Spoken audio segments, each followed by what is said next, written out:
Okay, we're going to move to our final segment, right? We've gone through three. That's how it Correct. works. And we're going to our final segment. And that's Aaron. He's going to look at kind of story stocks. Is it the rise of meme stocks again? Well, it's the possible resurgence of meme Okay. stocks. We're on the It's certainly a cusp, speculative wave potentially. and Yeah. a trajectory towards that. Yeah. Why don't And I? does it hint towards a bubble or a high market valuation? I mean, that's what you could look at. Oh yeah, Risk comes down, and you go down market, and if you're starting to see a return to meme stocks or story stocks, it can be a negative for the overall market, mid to long term, well, I would or it say could be short term. definitely. I would say definitely. Yeah. Yeah, great. So let's take a look at that. So what we're looking at right now is what some would refer to as a speculative wave in the stock market that has really started to occur, I would say, probably since the market bottomed around April of this year. So the what we're really looking at is what we would call story stocks. But the story of this segment is really how the speculative investing is impacting the markets in 2025, and then also some of the risks associated with that refocusing of investor attention into high risk, low quality securities.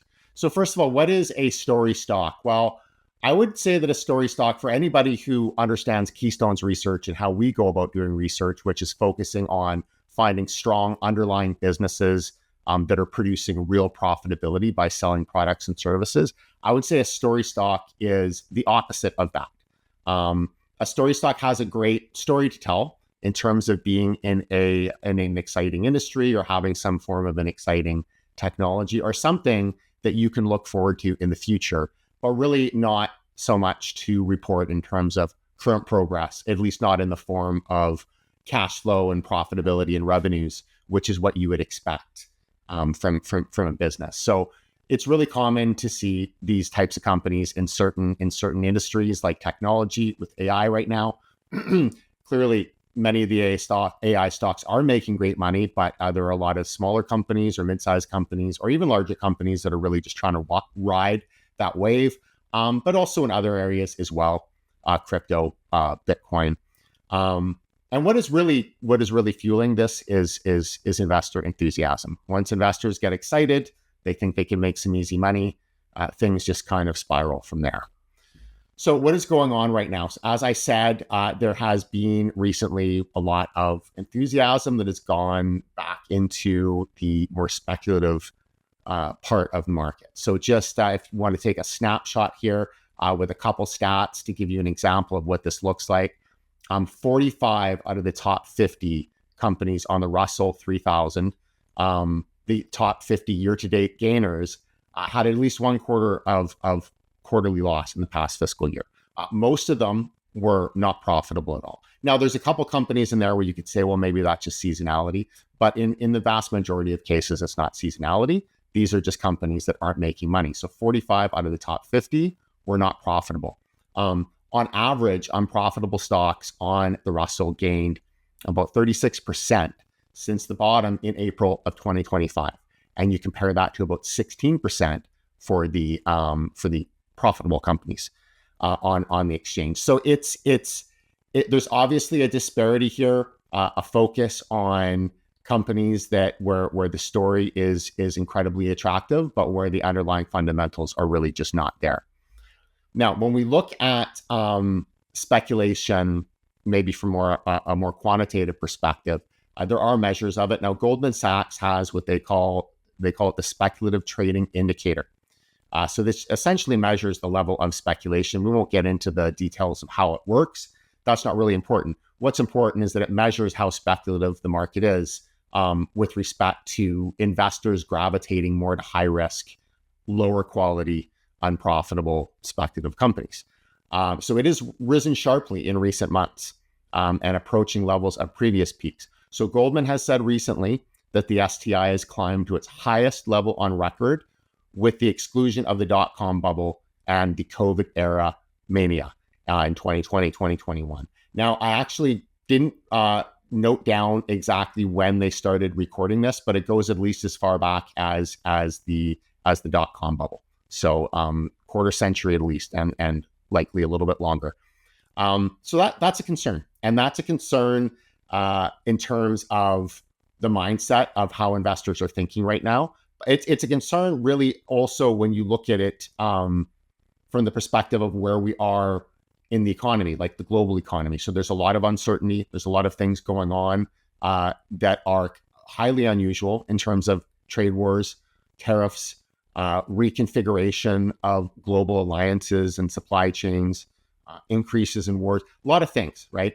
Global economic uncertainty. So this is generally not the time that you would expect investors to take a higher risk approach, but it does seem that that is what investors are indeed doing right now. So the question is, are we now approaching another one of these points in the market, like the dot-com bust and the meme stock mania, where we are going to see a big decline? Now, with the meme stock mania, that also included the technology industry. A lot of technology companies, particularly those that serviced the pandemic situation, like Zoom, a few others, they had tremendous performance going out of the pandemic, through the pandemic, out of the pandemic, and then they hit that wall. Many of these companies, well, the Microsofts, the Alphabets, many of those have recovered, and then some. A lot of those companies have not, and in many cases suffered declines in 90% or more. And these are companies that were considered to be solid leaders in their industry. So while the meme stock mania didn't cause a major market meltdown like we saw in the dot-com bust, in certain industries, in certain areas, it caused major downturns, significant downturns. And for some of those areas and some of those companies, they never recovered. So the question is right now, what is happening? We do have high valuations in the market, as Ryan has reported on in the past in different segments. But we also have high levels of uncertainty. Now, what I think is happening largely is just the excitement around some of the technology trends like AI that's driving this. A lot of the excitement again around Bitcoin. People see other people making quick money, and that's really what fuels the desire to be more speculative, right? If you hear of stories of somebody making millions investing in Bitcoin or a meme stock or some speculative AI company, human nature is that you want in. And I think that is really a lot of what is driving this right now. Now, emotional bias, obviously, there's the fear of missing out. As I said, you see other people making money. You want a piece of that. But really, it's when you're looking at investing, you're looking at the two different types. One being real investing, using fundamentals as an example, where you're actually looking at a business, you're analyzing the cash flows, you're analyzing the valuation relative to the underlying earnings, all the aspects of the business. That takes logic. That takes planning. It takes effort. It takes expertise. Whereas when you're looking at these narrative-driven stories, it's all about emotion. It's all about creating a story whereby somebody believes that they can get something amazing and transformational, essentially given to them, right?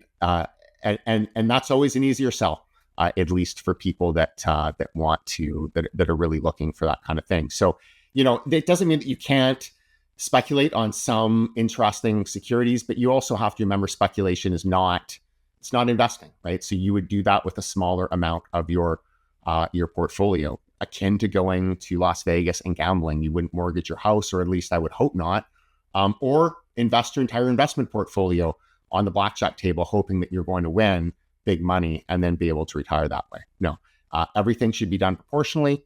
If you want to speculate, but understand that that's not real investing. So as the investor mindset changes, if it doesn't stop, if investors continue to gravitate more to speculative, higher risk investments or securities, speculations rather, what essentially happens is you enter a period of overvaluation. You have more and more lower quality assets or lower quality promotional teams entering the market to raise money from investors. Decent assets are still coveted, so they will trade it at very high valuations, higher valuations, but just assets across the board, stocks across the board will be more expensive. Things that are worth very little will trade for high valuations, and eventually everything explodes. And this is where you have a market meltdown. So are we there yet? I don't think that we're there yet. Economically, certainly there are concerns. I don't think that the valuation is quite at the point where what we're certainly not what we were seeing in the dot-com era, but certainly concerning given that all of this speculative hype is coming back into the market, but there really is not a good economic reason to support it except for the advancements we've seen in AI. So ultimately, long term, the fundamentals matter. As I'd said before, it doesn't mean that you can't invest in some speculation or put money in some speculations in the hope for great gains. But investing is not about just hoping for great gains. It's about understanding the asset you're buying, understanding the risks and the opportunities associated with it, and making sure that there's a good balance. You're not overly risking your capital to chase returns. When you're looking at speculations like invest or like putting your money in companies that aren't producing any revenues or earnings, really it's a very feasible downside scenario where you're losing 100% quite easily. And the upside, although attractive nominally, the likelihood of achieving it is actually very low. So it's really more speculation is more about hope. Investing is more about analysis and making a calculated decision. So balance is key, but ultimately never speculate with what you cannot easily afford to lose 100% of. So that's all that I have. For anybody who wants to point out that there is a spelling error in my image, speculation has 2 C's. Yes, I know. But this image was created with AI, and I told it 3 or 4 times to correct that, and it just couldn't do it. So I give up. I think, it's a good image. But honestly, like if there's quality in there's quality and what we would call not quality, even at the mega caps at the top. There's quality in large caps and not quality. There's quality in mid caps and not quality. There's quality in small caps and not quality. If any area you're going down risk and going to non-quality, you're going to get into trouble. And if people are doing that with non-profitable companies, and we see this all the time in certain cycles, then it's something to be wary with. You shouldn't be doing it in a down or up cycle. It is pure speculation, a company that doesn't have any profitability behind it. So it is high level of speculation. And you just like the webinars that were coming up, at the end of this week, one of the main things we talk about is the data-driven analysis of why we look at profitable small caps. It's because, when you look at the data, not just looking at our past recommendations or anything, it's, 90% of the companies that went up 10x, so did 1,000% over about the last decade, started profitable.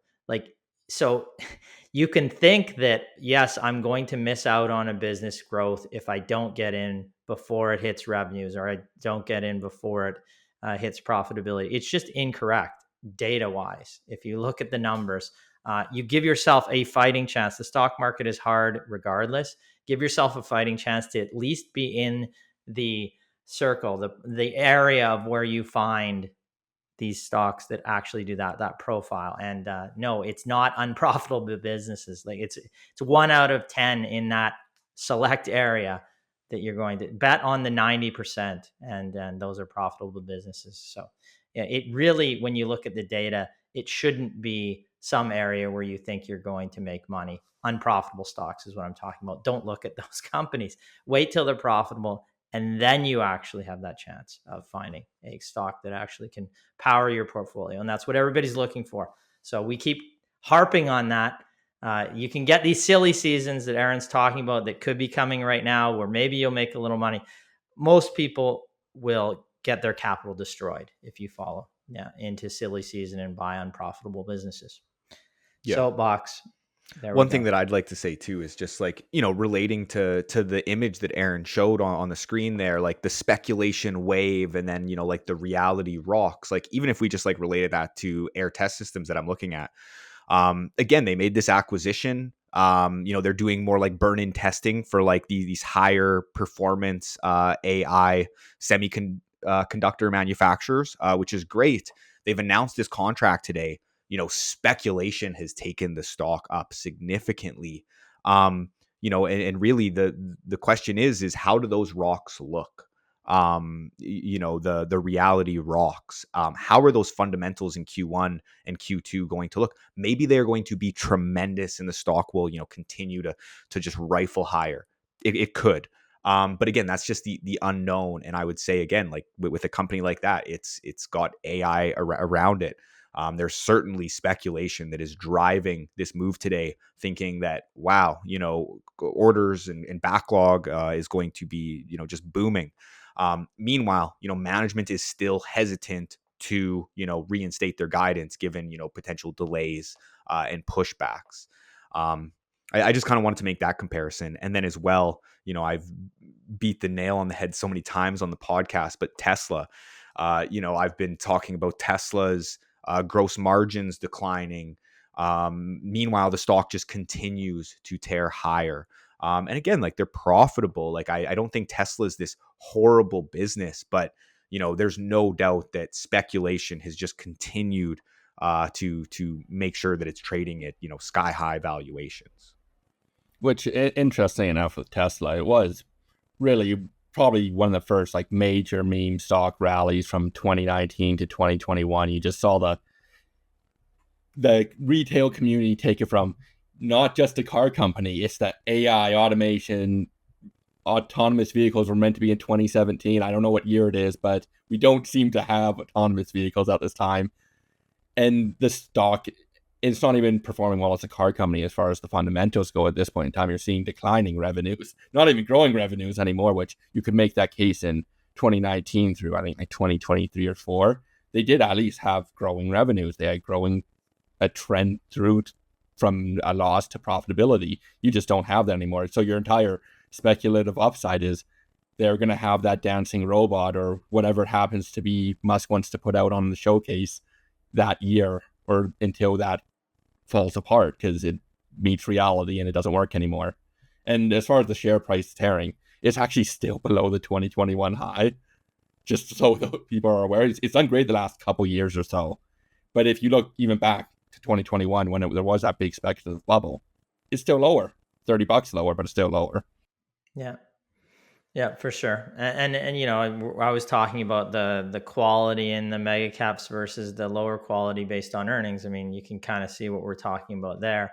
But and Aaron was talking about people going really down market and talking about, you're talking about a quality small cap versus a company that doesn't even have revenues, right? So, I mean, really, and then if people are entering those en masse now, the markets will have a problem at some point because those companies do not deliver.